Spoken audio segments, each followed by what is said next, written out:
In a few months, Stonehenge has a group of people, including some of our advisors, going to Las Vegas for an annual in-person meeting. And when we're there, the hope is to attend the Monday Night Football game between the Cowboys and the Raiders. It's very exciting, although I'm also somewhat concerned because there's a member of our advisory board who is a very proud 34-year season ticket holder for the Philadelphia Eagles. As he notes, the world champion Philadelphia Eagles. And I wonder if he's going to show up at the Cowboys-Raiders game in his Eagles jersey, which likely would not go over very well. He might be taking his own life in his hands in a foreign land. Reminds me a little of going to Blue Jackets games where people sometimes just wear random hockey jerseys, often that aren't connected to either team. Unfortunately, the Blue Jackets don't really have any serious rivalries because they're not good enough. But perhaps someday, we can hope. We all know the experience of being in a foreign environment. Maybe it's going to visit the game of another sports team. Maybe it's being in a foreign country where everyone is speaking a different language. Could be any number of experiences you've had where you felt like an outsider. I've mentioned that I once attended worship at a Korean Presbyterian church in Atlanta, and I might have been the only person in all 2,000 people that did not have black hair, to the extent the ushers immediately came up and handed me an English language bulletin, because I clearly did not belong. Most of these experiences don't last long. But what if it did? What if you were in a place like that for months or years? Over time, it would change you. We see it in this country all the time. Immigrants come, and it can take a long time to adapt. But often their children that are immersed in the culture adapt very quickly. They learn the language, the customs. The Babylonians counted on this. The book of Daniel is a story about the people of God immersed in a foreign culture. The book is written during a time of exile. The Babylonians came and they conquered Jerusalem. The people lose their land, they lose their freedom, and the Babylonians carry off the leaders of society to live in Babylon. Their strategy is that the leaders would be assimilated in Babylonian culture, and over time, they would forget their own culture. Over time, distinctions would fade, and all that would be left would be Babylonian culture. Chapters 1 through 6 of the book of Daniel, they give us an overview of how Daniel and his friends become part of the culture and also resist that culture. They show us how God's people can be faithful, even in challenging times, because God is sovereign and God's kingdom endures forever. This is what makes the book of Daniel so relevant for us today. We know what it's like to feel at odds with culture. Culture doesn't always share our convictions. We can feel like strangers in the land around us. We watch as values change, as Sunday becomes just another day in the week, as entertainment shifts from what it was when we were younger. Daniel shows us how to live courageously without being arrogant, how to trust in God's sovereignty in the midst of an unsteady world. Daniel and his friends stand firm without being abrasive, a value that's desperately needed in the here and now. So we start Daniel 1 with the news that Nebuchadnezzar, king of Babylon, has come and besieged the city, and the city is given over to him, we're told. The vessels from the temple are carried into the Babylonian temple. Many of the young leaders of Jerusalem carried away to Babylon to be lost in the great melting pot of Babylon. We pick up with Daniel and his three friends, and they're pressured to conform in this new society. They're given new names, Babylonian names, as symbols of their new identity. We talked last week about how Saul became Paul, just as Abram became Abraham. It signaled a rebirth, a new identity. We see the same here. Daniel becomes Belshazzar. Others become Shadrach, Meshach, and Abednego, whose stories we'll tell later. There's new food, there's new loyalties. Everything is being done to discard their old identities, to reshape them into Babylonian citizens with new identities. But Daniel and his friends, they have the strong faith, and so we're going to follow them as they resist the pressure to assimilate. We're going to see how they gracefully hold strong to their faith. The words chosen at the beginning of the book are curious. Again, we're told the Lord gave the king of Judah into the hand of the Babylonians.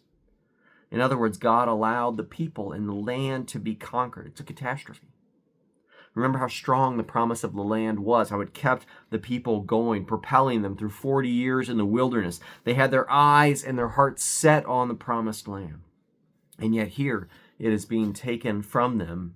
And there's all sorts of prophecies where prophets are warning the people about the consequences of their bad behavior before this. But they live as though there can be no consequences. The land is theirs. They think they can do as they please. And yet God allows the people to be conquered. The exiles are in despair. There's plenty of verses in other books that go into the heartbreak of the people losing the land. And yet, God continues to make promises to the people about the future that awaits. What the author of the book of Daniel is telling us, showing us, is that God is still sovereign. Even when life feels like it's careening out of control, the Bible is reminding us God has not abandoned the throne. Even when it feels like we're heading into exile, when we're wondering if the world has forgotten about us. And it's a critical point to remember, because if we hold on to the idea that God is still sovereign, then that allows us to still have faith. We still have something to hold on to if we can see the larger events of the world, no matter how scary they may be, as happening within the realm of God's kingdom. Then we have a reason to keep moving forward. It's exactly what Daniel and his friends do. They are in the king's palace. They're put into this 3-year re-education program. They're meant to be trained as good citizens of Babylon, where they'll be taught literature. They'll be taught the new language. This is where they're given their new names. They're fed. Now, the food is from the king, and these young men would have been hungry. But they recognized that it would have violated Jewish dietary laws. They recognized that it was likely offered to idols. Eating this food would have been a sign of assimilation. But it's a small thing, right? They have to eat. Would anyone really know? Would anyone care? How many times have you ever asked yourself that same question? It's easy to compromise our values on small things, especially when no one is watching. Could anyone have blamed them for eating the food? Think of all that they've been through. They certainly deserve to eat well. And this would have been good food. In verse 8, we're told that Daniel resolved that he would not defile himself with the king's food or with the wine that he drank. He resolved. He made up his mind ahead of time. He knew where the line was, and he would not cross it. And what I love is Daniel's subtle about this. He doesn't stage this public protest, make a big speech about it. He doesn't have all this, this is going to be such a huge deal. When the head steward is concerned that the steward might look bad if Daniel and his friends don't eat the food, Daniel agrees to a 10-day test period. When they say that if the 10 days, if we look sickly and out of place, then we'll eat this food. And so for 10 days, Daniel and his friends eat nothing but vegetables and water. It's a biblical diet if you're looking for one. He turns his back on meat, all these other rich foods, to just eat vegetables and water. This is not the diet for me. But for Daniel and his friends, it is a small decision to be faithful to God. This small act of obedience, and it's a small act, and it builds up to a life of faithfulness. Daniel resolved ahead of time and then followed through on that. It's easy to disregard these small steps. C.S. Lewis talked at one point about the importance of our small decisions. Lewis talked about good and evil compounding over time. And when we think about our lives over the course of eternity, it makes the small decisions that we make infinitely important when we think about how they set a course of our souls. Einstein is often attributed with saying that compound interest is the most powerful force in the universe. If we're faithful in small things, they compound, they build up, they help us be faithful in bigger things. And we're going to see in later chapters here how the small decisions Daniel and his friends make, how they prepare them for bigger decisions later on. It's easy to just pick up a story and say they're superhuman, but what Daniel shows us is that their lives of faith are products of small decisions compounded over time, charting a course for their lives. And it starts when Daniel resolved ahead of time. He made the decision. And so Daniel 1, it's a chapter that states from the beginning that God is sovereign, even in chaotic times of upheaval. The message for us today is that same one. God is still sovereign.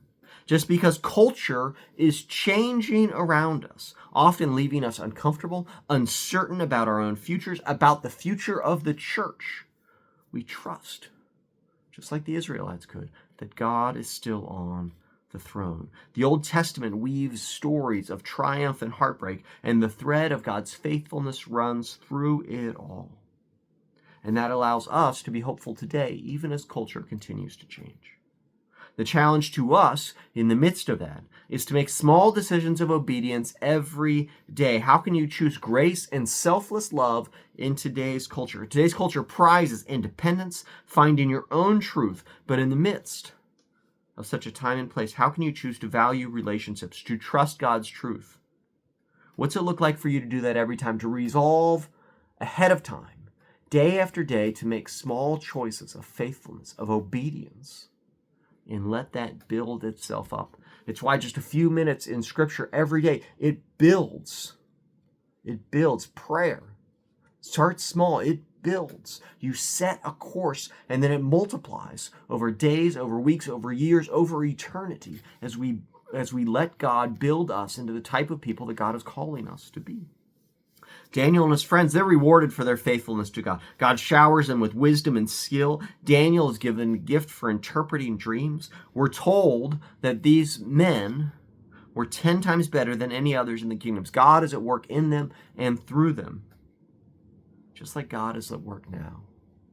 These people were in a place of exile, a place of death. God is bringing life there. In the same way now, God is bringing life out of death. God is bringing hope out of despair. God is at work in you, through your choices, through your life, showing others around us the beauty of the gospel, how God is still sovereign, and how that will not change, allowing people to have hope in eternity because of what God is up to in the here and now.